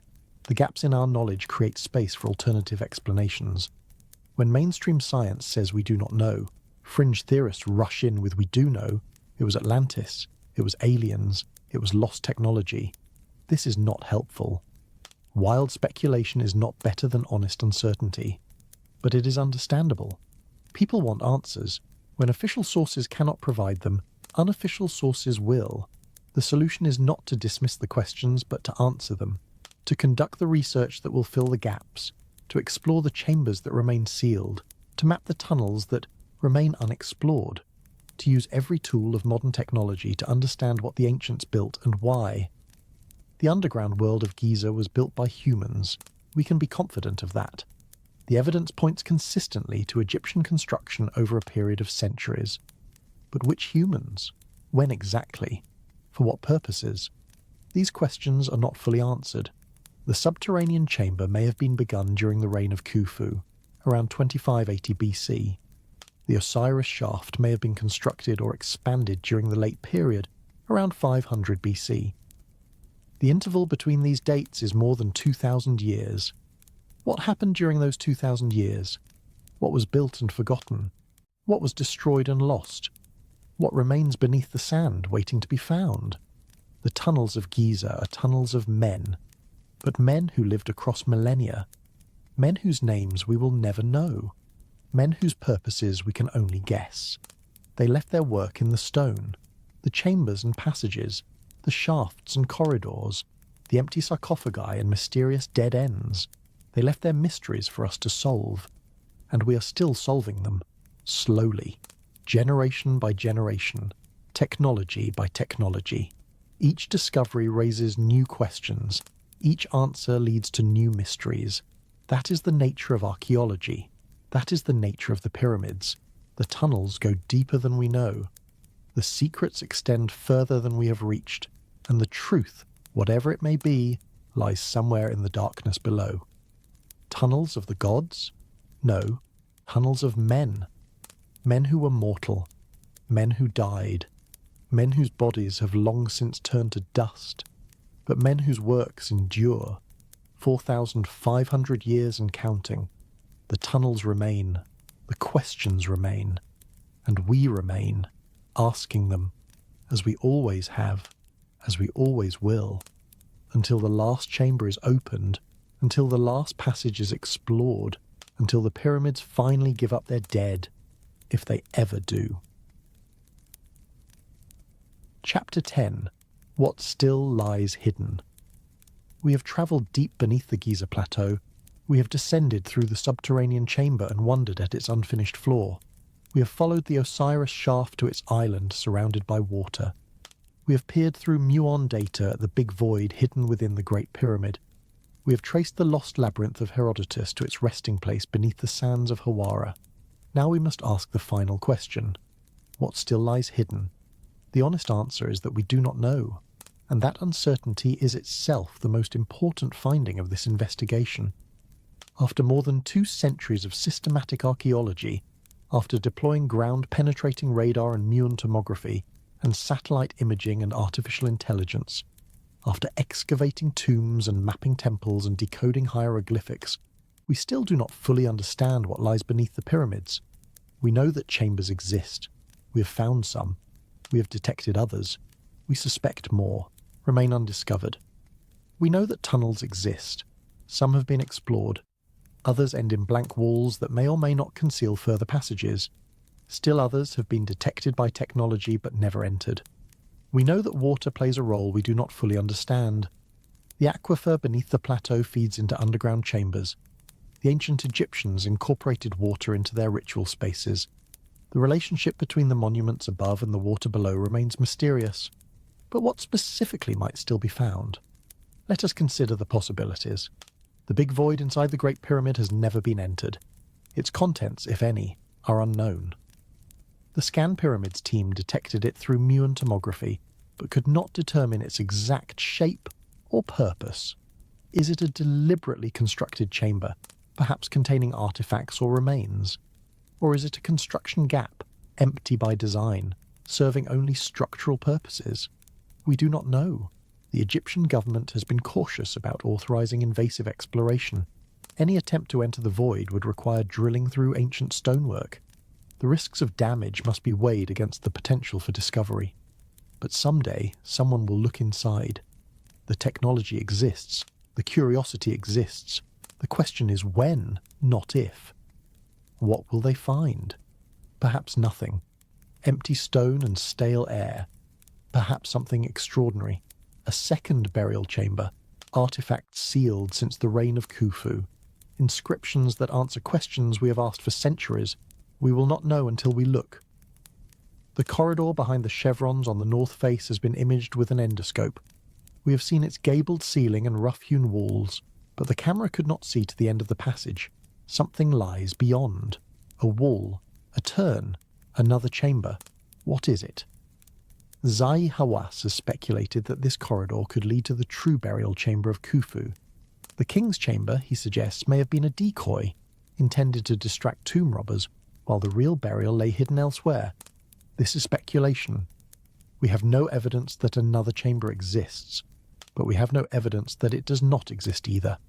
The passage awaits exploration. The L-shaped structure detected in the Western Cemetery has not been excavated.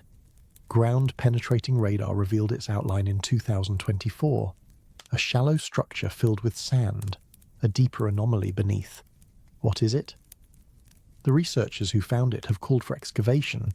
They believe it may be an entrance to something larger, a tomb, a passage, a chamber connected to the deeper anomaly below.